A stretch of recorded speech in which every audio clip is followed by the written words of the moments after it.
Bonjour. Eh bien le bonjour au soir, c'est Alexen et bienvenue dans cette vidéo tout à fait spéciale en mode à la cool, parce que vous voyez, je suis complètement tranquille, en mode vacances, enfin Dixit l'homme en jean alors qu'il y a le soleil qui lui tape sur la tronche, mais enfin bref. Puis quand j'ai vu le film dont nous allons parler aujourd'hui, je me suis dit que c'était plutôt pas mal de faire une vidéo comme ça, à le mode à la cool, puisqu'aujourd'hui nous allons parler du Roi Lion de Jon Favreau, qui est donc le remake du dessin animé de Rob Minkoff et de Roger Allers, sorti en 94. Dessin animé qui était absolument magnifique, qui a ému toute une génération de spectateurs et qui continuera encore d'émouvoir bien après, qui nous a tous bercés quand on était jeunes, à mon avis, une très grande partie de la planète, je pense 90%, voire 95% de la planète a pu grandir avec le Roi Lion, Après, je sors des chiffres totalement de mes fesses, mais c'est pas grave, parce que c'est pour dire à quel point que le Roi Lion a marqué son temps. Parce que si le film de base a autant marqué les esprits, c'est parce que le récit restait simple, mais il était efficace, justement, cette histoire d'héritage, justement, d'affirmation, de prendre ses responsabilités en main, justement, de vouloir de changer le destin des personnages, justement, le destin de ce qui nous entoure. C'était quelque chose qui marquait et qui marqua encore les esprits aujourd'hui. Et en plus, derrière cette histoire simple, mais avec des personnages très bien écrits et des musiques absolument belles, la réalisation derrière était efficace, justement. Il y avait un dynamisme, il y avait tout un jeu, justement, de grandiose, justement, de spectaculaire, justement, parce que le film, ça parlait, justement, d'histoires de génération, justement. Et quand tu vois le début du film, qui commence par le fameux Max Evenia, ça impose tout de suite le respect, justement. T'es posé, t'es tranquille dans ton canapé, t'es posé dans ton siège de cinéma, et puis là, t'as Max Evenia. T'as pas mieux pour commencer un film, quand même. Justement, toute la réalisation était excellente du début jusqu'à la fin. Il n'y avait pas un plan qui était en trop. Justement, tous les plans servaient à quelque chose pour appuyer les sentiments d'un personnage, pour appuyer un côté comique. Enfin, bref, c'était vraiment très bien géré. Bon, après cette analyse très succincte du dessin animé, passons directement au Roi Lion de Jon Favreau. Et puis là, on va faire une critique en mode balèque, tout simplement parce que quand tu vois le film, tu te dis qu'ils sont pas foulés en fait. En fait, le film de Jon Favreau ne tient qu'à deux choses. Le fait qu'ils reprennent le dessin animé, justement, qu'ils reprennent vraiment les actes forts, les moments les plus marquants, les plus poignants, les plus comiques, justement les meilleurs moments du dessin animé. Enfin, il reprend exactement la trame du dessin animé. Et ça tient aussi grâce à sa 3D. Alors, s'il y a bien un truc auquel on peut reconnaître ce film-là, c'est qu'il est extrêmement magnifique. Il est extrêmement beau. Que ce soit au niveau des textures, des poils, des animaux, des paysages, justement, tout est absolument magnifique. Justement, c'est extrêmement travaillé à tel point qu'on croit qu'ils ont vraiment filmé ça dans des décors réels, justement. Alors qu'on sait que tout a été fait sur ordinateur, justement, que ce sont des images de synthèse. Et c'est absolument bluffant. Et c'est absolument bluffant parce qu'il y a un vrai travail de la colorimétrie, justement, il y a un vrai travail sur les aspects, justement, rochers, justement, désertiques. Justement, il y a tout un aspect, justement, de la nature qui est travaillé, mais qui est poussé, mais vraiment à l'extrême. Et c'est vraiment impressionnant. Par exemple, il y a la scène où on voit la fourrure de cinéma s'envoler à travers tout le désert, à travers toute la jungle, tout le désert, jusqu'à venir jusqu'à Rafiki. Et il y a des fois, cette fourrure de cinéma, on va la voir spécialement au gros plan, et c'est absolument dingue, parce que tu crois que c'est de la vraie fourrure, c'est impressionnant, c'est très détaillé, justement, mais des fois, la fourrure, elle va aller des fois dans des choses très spécifiques, genre la fourrure, elle va aller dans de la terre, elle va aller dans de la flotte, elle va aller justement dans l'air, elle se balade dans l'air, donc il y a un vrai travail, justement, sur comment fonctionnent les poils, vraiment comment fonctionne l'organisme en 3D. C'est ça qui est absolument dingue, c'est que jamais tu te dis merde, c'est de la 3D, des trucs comme ça. Non, tout te paraît tellement fluide, tellement ça te paraît naturel comme chose qu'au bout d'un moment, t'oublies que c'est de la 3D justement. S'il y a bien une chose qui pourrait vous donner éventuellement envie d'aller découvrir en salle, c'est bien ça, c'est sa 3D bluffante. Parce que ok, ce point-là va permettre de bifurquer sur autre chose justement. C'est les lions. Parce que, ok, certes, c'est réaliste, on sent qu'on pourrait toucher les personnages à travers l'écran, tellement ils nous paraissent réels, justement, à quel point ils ne paraissent pas, justement, synthétiques. Mais derrière, ce qui pose un petit peu le souci, c'est que du coup, derrière, ils ont fait des lions et des lionnes, des animaux très peu expressifs. Il y a des fois, certaines scènes, ça ne pose pas spécialement de problème, mais des fois où là, les personnages devraient exprimer quelque chose d'assez fort, par exemple Mufasa qui s'énerve, des trucs comme ça, t'as pas cette impression de colère rien que dans le visage, justement. T'as juste ces sentiments de colère rien que dans la voix, et c'est un peu dommage parce que du coup, ça fait un peu passer l'intérêt de la scène un peu à la trappe. Il y a quelquefois, certes, quelques inflexions, il y a quelquefois quelques micro-variations dans les expressions, mais des fois, c'est trop plat. Parce que, ok, certes, ton but, c'était de faire un film réaliste, donc c'est compliqué de faire pleurer un lion, mais je sais pas, mais lui donner plus d'expression pour qu'on le sente abattu lorsqu'il perd son père. Voilà quoi. Alors, par contre, je parle de problèmes d'expression des visages des lions. Un peu pareil pour Zazu, pareil pour pas mal d'animaux.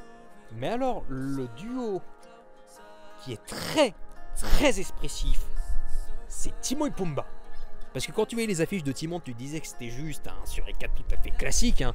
Mais alors, quand tu voyais la tronche de Pumba sur l'affiche, tu te dis putain, Pumba, qu'est-ce qu'ils t'ont donné comme stupéfiant? Timon et Pumba, je crois que ce sont les meilleurs personnages de tout le film, parce que ce sont eux qui nous font plus barrer. J'étais dans une salle complète, mais à chaque fois quand ils parlaient, à chaque fois qu'ils apparaissaient, le public était plié en deux.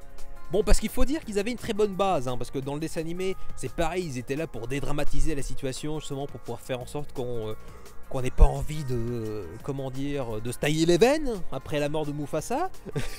Et c'est pareil, à chaque fois ils étaient très drôles, très attachants. Mais alors là, dans le remake, j'avoue que ils ont fait très fort. Parce que dans ce remake, à chaque fois quand ils parlent, quand ils balancent une connerie, quand ils sont là, quand ils sont présents, à chaque fois tout le monde se marrait. Parce que les blagues ne sont jamais lourdes, ce n'est jamais épuisant. Et surtout, les blagues ne tombent jamais à plat. Mais alors tout le reste, mon Dieu. Ça essaie pas d'aller dans une autre route, ça essaie pas de faire un truc à Aladdin justement où ça reprend la trame du film, mais au moins il y a des variations, il y a des choses qui sont vraiment qui apportent quelque chose, qui apportent un vrai plus, même si dans le fond ça apporte pas vraiment, si c'est pas franchement utile, bah au moins ça offre une autre variation et du coup tu aurais peut-être éventuellement envie de le revoir. Tandis que là c'est un remake, bah si t'as vu le dessin animé, concrètement t'as vu le remake en fait. Parce que là il y a vraiment aucune prise de risque, hein. C'est des micro-variations, mais c'est pas des micro-variations qui sont vraiment hyper notable quoi, c'est comme je le dis, c'est pas comme le Aladdin, là c'est vraiment, ils ont changé des petites choses justement parce qu'ils ont été bien obligés, mais là sinon honnêtement c'est le même film, parce que c'est là on va pouvoir parler de la mise en scène de Jon Favreau, qui pourtant avait fait un bon travail, un assez bon travail sur le livre de la jungle, justement sur le remake du livre de la jungle qui était sorti en 2016 si je me souviens bien, même s'ils respectaient un peu la trame du film d'origine, bah au moins ils avaient changé la manière comment aborder Shere Khan, l'histoire de Mowgli, enfin ils avaient changé des choses, après c'est justifié ou non, après ça dépend du point de vue, mais au moins ils avaient essayé. Du coup j'ai envie de dire en fait que le livre de la jungle c'était un peu un proto Roi Lion, sauf que au moins le proto était plus intéressant que la suite. Parce qu'il y a des fois, vraiment, au niveau de la mise en scène, je comprenais pas spécialement. Je me demandais pourquoi il foutait la caméra à cet endroit précisément, pourquoi il filmait de cette manière. Enfin, des fois, c'était vraiment assez bizarre. Parce qu'il y avait un seul plan dans la scène des bandades où, franchement, j'ai eu un frisson parce que tu avais la musique, ça partait un peu en mode Mad Max Fury Road, c'était trop cool. Puis ensuite, tu avais ce plan volant, justement, ce travelling, justement, ensuite, ce travelling qui tombait. Franchement, c'était hyper impressionnant parce que tu suivais les gnous. Et ça, c'était franchement réussi. Parce que ça t'immerge dans l'action, ça c'est franchement excellent. Mais après, ça tombe sur des plans assez fixes, assez pauvres en termes de mouvement. Parce que tu peux faire un plan fixe et que ça reste quand même dynamique. Je veux dire, par exemple, quand t'as Zazu qui va voir Simba, justement, qui lui dit « Cramponne-toi, ton père arrive », bah là, tu ressens de l'attention dans sa voix, justement, dans sa manière d'être, justement. Ça t'implique vachement plus. Dans le remake, la même chose, ils ont enchaîné 2 plans fixes, sauf que là, Zazu, il vole pas, il se pose sur l'arbre pour dire à Simba « Comprends-toi, ton père arrive », alors que là ça fait carrément plat parce que du coup là il est pas du tout en mode excité, il est pas du tout inquiet, il fait en mode t'inquiète pas, ton père va arriver. Bah disons que l'attention elle marchait bien dans le dessin animé quand même. Et puis c'est pareil, la mort de Mufasa. Quand est-ce que vous allez comprendre, les mecs de chez Disney, quand vous faites des remakes live, pourquoi vous faites des plans de loin? Genre quoi, on peut pas montrer la bande Mufasa? Mais on s'en fout, on l'a déjà vu dans le dessin animé. Pourquoi tu censures? Pourquoi tu censures ça? Pourquoi tu veux le cacher justement? Montre le corps justement, parce que c'est censé être un choc pour le personnage et pour nous. Là le plan est éloigné, il n'y a qu'un seul beau plan. Gros plan justement, il y a Simba qui accepte la mort de son père en 2 secondes. Genre il essaye pas d'appeler à l'aide, des trucs comme ça justement. Tu ressens pas le désespoir avec la mise en scène. Et là, c'est juste, bah, il se met dans les bras de son père. Alors, le beau plan, c'est un beau gros plan et il est magnifique. Là, tu commences à sentir quelque chose. Mais là, tout de suite, le film rembranche l'histoire parce qu'il veut aller au plus vite, parce qu'il veut raconter l'histoire le plus vite possible. Non! je commençais à voir les larmes qui montaient. Puis quand j'ai vu la mise en scène, j'étais comme ça en mode merde, mais je comprends pas pourquoi. C'est tout de suite, moi en mode critique, j'étais complètement en mode désemparé. Je me suis dit pourquoi tu filmes comme ça. Enfin, c'est trop rapide, prends ton temps. Essaye d'apporter de l'ambition, essaye au moins de montrer que t'as compris pourquoi ce passage il était super important, pourquoi ce passage était si bouleversant. C'est parce que justement, t'as le temps de te rendre compte qu'il est mort, son père de Mufasa, il est mort. Et tu chiales. Parce qu'en plus, il profite même pas du fait que ce soit des images de synthèse pour faire des plans, mais absolument dingos. C'est juste que c'est un montage assez linéaire, quoi. Il y a des fois, ils font des efforts pour faire des transitions assez classiques, genre il y a un personnage qui passe, et puis après ça enchaîne sur un plus gros plan, ça enchaîne sur un plan plus rapproché du personnage qui s'inquiète, qui fait quelque chose. Mais sinon, à part ça, vraiment, ils en profitent vraiment pas du fait que ce soit des images de synthèse. Bon, après, l'écriture en tant que telle, bah c'est le film, je veux dire, vous avez qu'à voir le dessin animé, je veux dire, et puis ça sera exactement la même chose, je veux dire, l'écriture des personnages reste quasiment la même, hein. Et même dans les gens qui ont beaucoup aimé ce film, leur seul reproche c'était la scène de Scar, soyez prêts, qui ont trouvé que c'était bâclé. Et bah je trouve pas.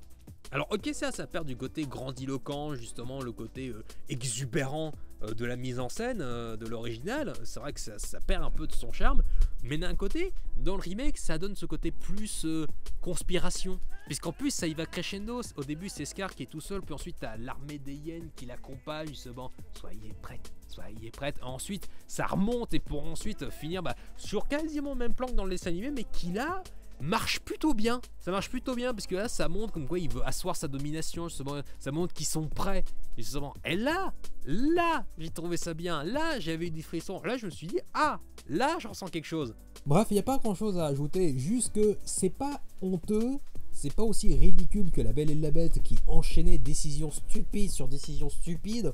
Au moins, c'est comme pour le remake d'Aladin, ils n'ont pas essayé de justifier des incohérences, des trucs comme ça. Je pensais qu'à un moment donné, ils iraient expliquer que Nala et Simba, ils sont pas du tout frères et sœurs, comme quoi en fait que le père de Nala, il a disparu à un moment donné. Je pensais qu'ils oseraient aller là, puis finalement non, c'est juste, voilà, Nala et Simba, ils sont ensemble, voilà, c'est tout. Voilà, il n'y a pas besoin de justifier quoi que ce soit, c'est tout. Et tant mieux. Mais après voilà, c'était pas le projet le plus intéressant. Il y a encore une fois, je le redis, il y a vraiment que la 3D et que Timon et Pumba qui sont vraiment les deux choses que je retiendrai de ce film. Et à part ça, vraiment, j'ai déjà l'original en 4K en plus. Et ça va être à partir de là que ça va se barrer en couille. C'est est-ce que nous, les critiques YouTube, les critiques internet, des trucs comme ça, on serait pas en train de devenir des vieux cons? Attends, j'explique. Parce que dans la salle où j'ai été, ça allait du bambin jusqu'aux grands-parents. Et dans la salle où j'ai été, quasiment la majorité des gens ont apprécié le film et ont même applaudi. Parce que si plus de quasiment 300 personnes ont pu applaudir devant ce film-là, et qu'il y ait juste quelques personnes qui, comme moi, ont été un peu déçues de se dire qu'en fait c'était juste le même film, donc qui nous sommes, nous, sur Internet, pour priver le droit à des gens d'aimer un film? Parce qu'on est tous d'accord sur Internet pour dire que le projet n'était pas intéressant de base. On est d'accord pour dire que c'est exactement le même film. Quand les extraits sont tombés, on était tous d'accord pour dire que la mise en scène était assez plate, sans génie. Enfin, comme je l'ai dit, on a tous eu le même verdict et pourtant on était plein à aller le voir justement pour pouvoir voir s'il y avait une surprise, s'il y avait quelque chose d'intéressant, s'il y avait quelque chose en plus qui pouvait justifier l'existence de ce film-là. Et finalement, on a bien vu que pas vraiment. Parce que là, je vais sortir une anecdote personnelle. Parce que effectivement, quand j'ai vu la scène de la mort de Mufasa, j'étais prêt à pleurer, mais seulement le truc qui m'a fait poser problème, c'était la mise en scène. Tout de suite, il y avait mon côté critique qui était ressorti en mode pourquoi cette mise en scène, je comprends pas pourquoi tu profites, pourquoi tu dilates pas de temps pour qu'on profite. Et là, justement, dans la salle, c'était tout le monde était calme, des trucs comme ça, tout le monde était silencieux. Et quand il y avait la scène d'Hakuna Matata, il y avait des gens qui chantonnaient, tout le monde faisait Hakuna Matata. Et moi, j'étais en mode oui, évidemment.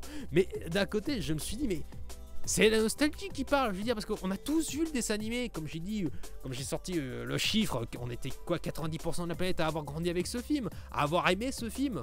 Bon, aimer peut-être pas tous, mais avoir vu et connaître par cœur ce film, tu te dis, mais oui, mais comme c'est exactement le même film, pourquoi vous pleurez devant cette nouvelle version que vous connaissez déjà? Et c'est là où l'anecdote personnelle elle vient vraiment, parce que du coup je viens de le teaser il y a quelques secondes, parce que j'ai vu ce film avec ma mère. Ma mère qui a beaucoup aimé le dessin animé, qui adore beaucoup le dessin animé, moi c'est pareil, j'adore le dessin animé.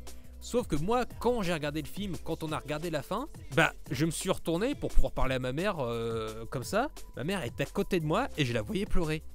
La première phrase qu'elle a dite quand le générique est tombé, justement quand tu vois le truc, justement le fond noir avec le titre Le Roi Lion, ma mère a fait wow. C'est pour ça que du coup ça me fait poser des tas de questions, parce que oui c'est facile, on pourrait se dire ouais mais de toute façon le public ne mange que de la merde, parce que c'est pour ça qu'il y a des tas de films de merde qui fonctionnent, il y a qu'à voir qu'est-ce qu'on a encore fait au bon Dieu. Bon je l'ai pas vu mais j'ai eu le premier qui était bien gratiné, qui était bien nul, mais voilà oui c'est sûr on pourrait facilement dire oui mais c'est ça, il y a que la médiocrité qui fonctionne, mais d'un côté ça me fait poser là quand même la question. Parce que comme disait Anton Vego dans Ratatouille, la critique est aisée et on a un sentiment de supériorité. Et finalement c'est un peu un statut qu'on a acquéri, nous, vidéastes YouTube, critiques, cinéma. Parce que j'ai discuté avec ma mère après le visionnage du film.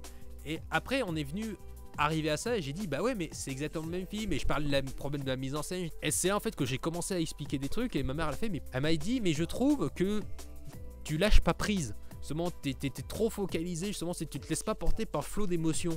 Parce que c'est vrai qu'aujourd'hui, on est plus simple spectateur. C'est vrai qu'on doit regarder forcément un film d'un point de vue technicien, d'un point de vue vraiment critique, ciné justement, qui critique justement la mise en scène, le scénario, la musique, des trucs comme ça, avec chacun son domaine de spécialité, hein. Moi c'est plus un peu plus le scénario, même si j'aime bien la mise en scène, moi c'est plus le travail de scénario qui m'intéresse, sauf que là je suis un peu bloqué, puisque là c'est le même film, donc c'est le même film qui rush un peu, mais qui pourtant prend son temps derrière, c'est paradoxal, oh un papillon, mais derrière aussi, quand tu connais la technique, bah des fois justement c'est en connaissant la technique que des fois ça peut t'émouvoir, justement, c'est que tu peux être impressionné justement, parce que tu sais tout le travail, tu vois toute la réflexion qu'il y a eu autour de la mise en scène, du scénario, du jeu des acteurs, enfin tu vois tout ce qu'il y a eu derrière, et des fois savoir tout ça, des fois ça peut te permettre d'être encore plus touché, justement, parce que je vais te donner un exemple. J'ai vu récemment justement Pour les soldats tombés de Peter Jackson.